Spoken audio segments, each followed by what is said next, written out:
প্রিয় ভাই বোনেরা, হয়তো আপনার জীবনে এমন কোনো কষ্ট আছে যার কথা আপনি কাউকে বলতে পারছেন না। হয়তো এমন কোনো দুশ্চিন্তা আছে যার কথা আপনি ঘুমাতে পারছেন না। হয়তো এমন কোনো প্রশ্ন আছে যার উত্তর আপনি খুঁজে পাচ্ছেন না। আজ শুধু একটি কথা মনে রাখুন, আপনার রব আপনাকে বলিনি। আর আপনার যে মনের কথা এবং প্রশ্ন এই ভিডিওর মধ্যে দেওয়া আছে। তাহলে চলুন আমরা শুরু করি। আজকে আমরা প্রথমে শুরু করব সূরা আর রদ 13-28। আল্লাহ তাআলা বলেছেন, যারা ঈমান এনেছে এবং আল্লাহর স্মরণে যাদের অন্তর প্রশান্তি হয়, জেনে রাখো আল্লাহর স্মরণেই অন্তরের সমূহ প্রশান্তি হয়। বিসমিল্লাহির রহমানির রহিম। সমস্ত প্রশংসা আল্লাহ তাআলার জন্য। দরুদ ও সালাম বর্ষিত হোক আমাদের প্রিয় নবী সাল্লাল্লাহু আলাইহি সাল্লামের উপর। প্রিয় ভাই বোনেরা, আমরা সবাই জীবনে শান্তি খুঁজি। কেউ শান্তি খুঁজি অর্থের মধ্যে, কেউ ভালো বাড়িতে, কেউ ভালো চাকরিতে, কেউ মানুষের ভালোবাসায়। কেউ মনে করি জীবন সবকিছু ঠিকঠাক হয়ে গেলে তার অন্তর শান্তি হয়ে যাবে। কিন্তু পবিত্র কোরআনে আমাদের এমন একটি কথা বলা হয়েছে যা আমাদের পুরো চিন্তাটাকেই বদলে দিতে পারে। আল্লাহ তাআলা বলেন, জেনে রাখো আল্লাহর স্মরণেই অন্তর সমূহ প্রশান্তি হয়। সুবহানাল্লাহ। আল্লাহ বলেননি যে দুনিয়ার সব সমস্যা শেষ হয়ে গেলেই অন্তর প্রশান্তি হবে, বরং তিনি আমাদের জানিয়েছেন আল্লাহর স্মরণেই অন্তরের প্রাকৃতিক প্রশান্তি। তাহলে জিকির কি? জিকির মানে শুধু মুখে কিছু শব্দ বলা নয়, আল্লাহর স্মরণ করা, তার প্রশংসা করা, তার কাছে দোয়া করা, তার বিধান মেনে চলা, সবাই আল্লাহর স্মরণের সঙ্গে সম্পর্কিত করা।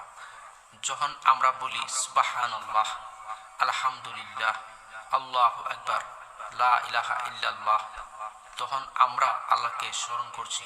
আর যখন কুরআন পড়ি, আল্লাহর কথা চিন্তা করি, তার কাছে দোয়া করি, তখন আমরা আমাদের রবের দিকে ফিরে যাচ্ছি। একটি গুরুত্বপূর্ণ বিষয়, প্রিয় ভাই বোনেরা, জিকির করলে জীবনে কোনো পরীক্ষা আসবে না এমন কথা কুরআনে আমাদের বলেনি।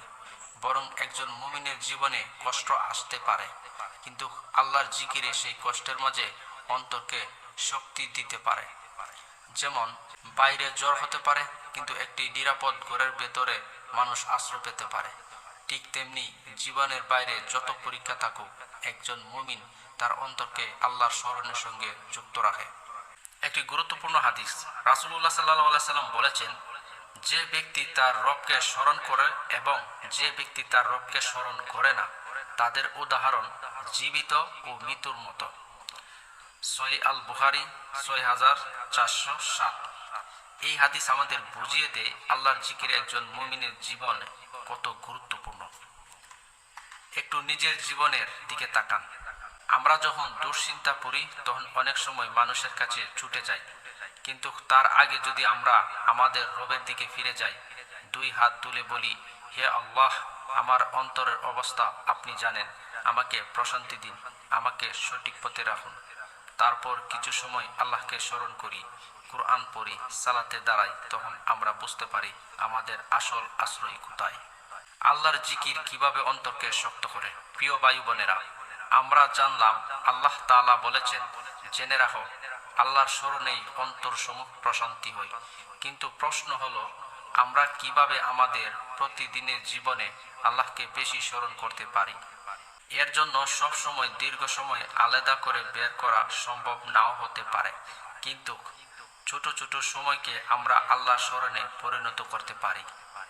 আল্লাহ তাআলা বলেন সূরা আল আহজাব, হে ঈমানদারগণ, তোমরা আল্লাহকে অধিক পরিমাণে স্মরণ করো।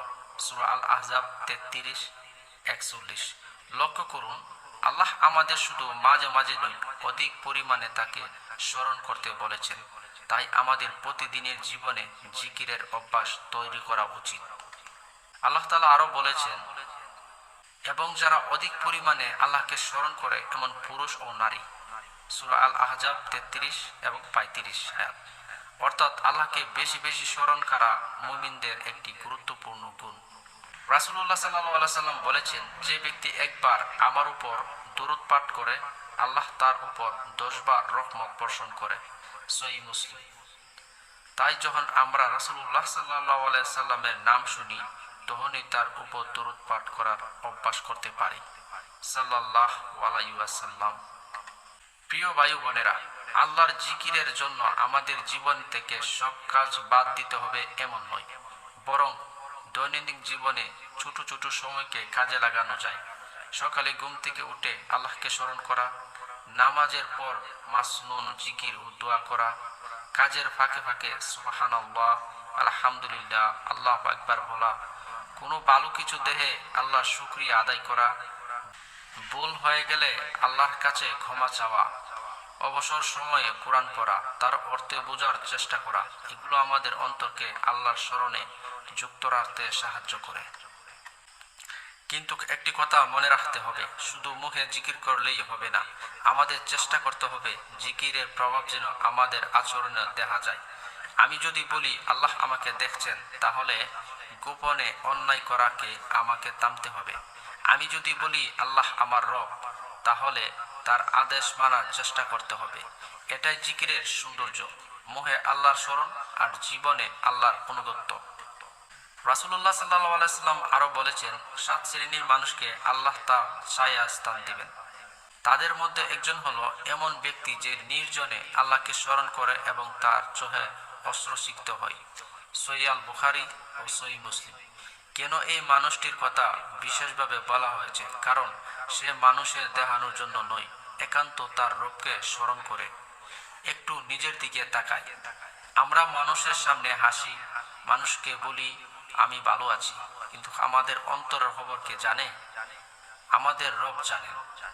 তাই যখন মানুষের কাছে বলার মতো কেউ থাকে না, তখন একজন মুমিনের একা নয়, তার রব আছেন।